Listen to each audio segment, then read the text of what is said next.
Steelers have some news. The Browns have some news. I want to get into all that, I think, first. Now, let's stick with the playoffs. I like the playoffs. I think we got a good flow going with the playoffs here.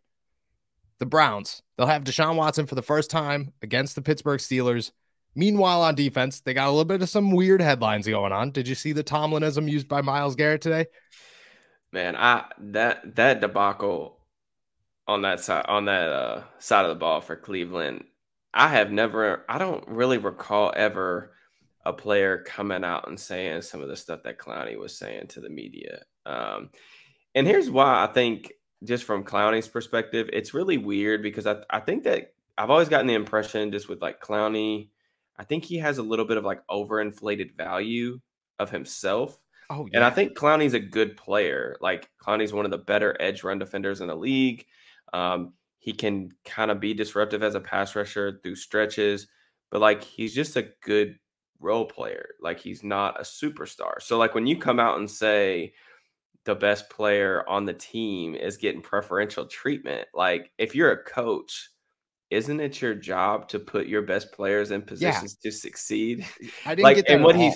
and just so what he's talking about, to fill y'all in, is that he's talking about, basically, Cleveland has done a better job in recent weeks of like moving Myles Garrett around. So what they've done with Garrett, and it's been really successful. Like, for one, Garrett can pretty much beat anyone one-on-one, but he never gets one-on-one matchups. So what they've done is they've put him on the interior and designed some different structures in their front to get him like one-on-one opportunities against guards.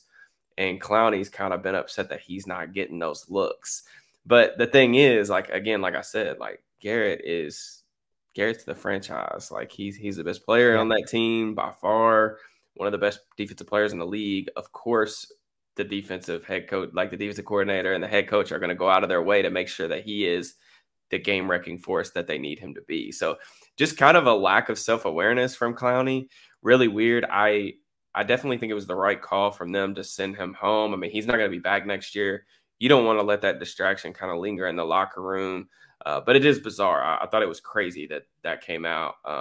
It didn't just come out in the locker room, but like got out to the media, and the Got way out that to he the media. portrayed it, it was Yeah. crazy. In Crazy. week 18, like, that's the thing that doesn't make sense to me, is how did it be held back all season long? And then week 18, he was just like, I'm just going to pop off. Like, who cares? We're just going to stir the pot. And then in his final quote, he's like, there's a 5% chance I come back. No, there's not. Not after what you just said. Like, Well, there's a 0% chance you're coming it back. seemed like he was almost insinuating that, like, You move on there's from a Myles Garrett. I know. no, I think it was more of like moving on from like Joe Woods, their defensive coordinator, but Oh, okay, like, okay, okay.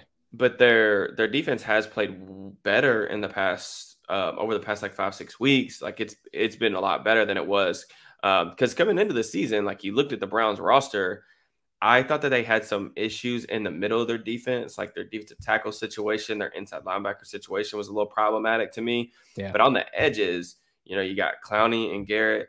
You've got JOK as a speed weak side linebacker. You've got a really good set of corners. Pretty much, I would think that 90-95% of the league would be willing to take, Denzel Ware, Greg Newsome. Martin Emerson's had a decent rookie year for a corner. That's always a tough transition. And then they've got Grady Williams, who, he's a guy who has contributed since he's been drafted. He's kind of fallen to the wayside at times in their rotation. So that was a defense that had some high expectations that they really weren't living up to. But over the past like 4 or 5 weeks, it's been better. So I'm not sure that they move on from Woods. But again, that was what I think he was referring to, which is kind of crazy to me, because it's like, dude, you're a good player, but you're not a player that they're going to go out of their way to change their entire scheme or, replace a coach for you. Like, No. it's just, I just, like I said, I think it just screams of like lack of self-awareness, just to me. And it's very odd. It is very odd. You don't see that a lot at the professional level. You see it a little bit at the professional level. You just don't see it. I wouldn't say To the super media. often to the media. Yeah, Yeah. to the media.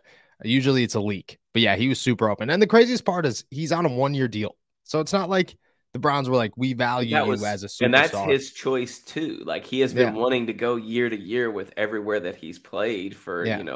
3-4 years now. It's the whole thing's just odd to me. It's an odd situation. But that's Cleveland, Sometimes the Browns brown and That's just what it be. That's just what it be. But it is stirring the pot a little bit. It's definitely got to add a distraction.